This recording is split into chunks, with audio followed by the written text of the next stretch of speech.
তৃণমূলের অপশাসন দেখেছে। তো এবার যখন ভোট দিতে গিয়েছে তো 15 বছরে যে তৃণমূলের দুষ্কর্ম আর প্রত্যেকটাই স্মৃতিতে ভেসেছে।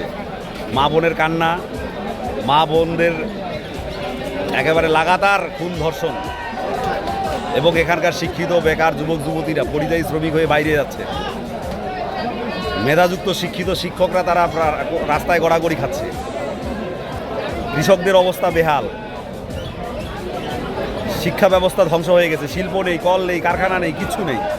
তো স্বাভাবিকভাবে মানুষ যখন তার মতামতটা দিতে গিয়েছে এই প্রতিচ্ছবিগুলো তাদের মস্তিষ্কে ভেসে উঠেছে। আর তার প্রতিফলন আপনারা দেখছেন। এই ট্রেন্ড যত এগোবে এবং দেখবেন ভারতীয় জনতা পার্টির একক সংখ্যাগরিষ্ঠ সরকার পশ্চিমবঙ্গে আজ গঠন হতে চলেছে। এবং জলপাইগুড়ি যে আমাদের সাংগঠনিক জেলা, এই সাংগঠনিক জেলায় 8টা আসন, এই 8টা আসনেই ভারতীয় জনতা পার্টির প্রত্যেক পদপ্রার্থী বিপুল ভোটে জয়যুক্ত হবে।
ভাই ভাই ভাই